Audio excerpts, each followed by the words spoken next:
అరే గణేష్, ఉన్నాడో లేడో తెలియని దేవుని కోసం ప్రతి సోమవారం వచ్చి ఈ పూజలు ఎందుకు, ఈ పునస్కారాలు ఎందుకురా?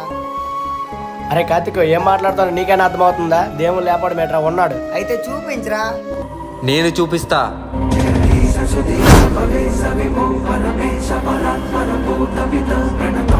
తమ్ముడు ఏమన్నా, ఉన్నాడా లేడా తెలియని దేవుని కోసం పూజలు ఎందుకా? నువ్వు చెప్పింది నిజమేనని, అప్పుడు నువ్వు చూపిస్తావా? చూపించు.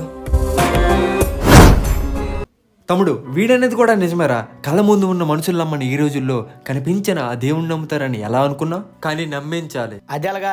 తమ్ముడు, కాసేపు వీడన్నట్టే దేవుడు లేడు అని అనుకుందాం. అయితే 3 కోట్ల మంది దేవాతి దేవుడైనా అది దేవుడికి నీ పూజలు ఎందుకు, నీ పునస్కారాలు ఎందుకు?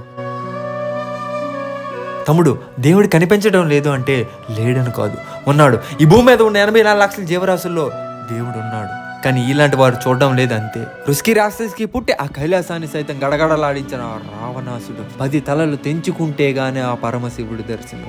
మనుషులం మనమెంత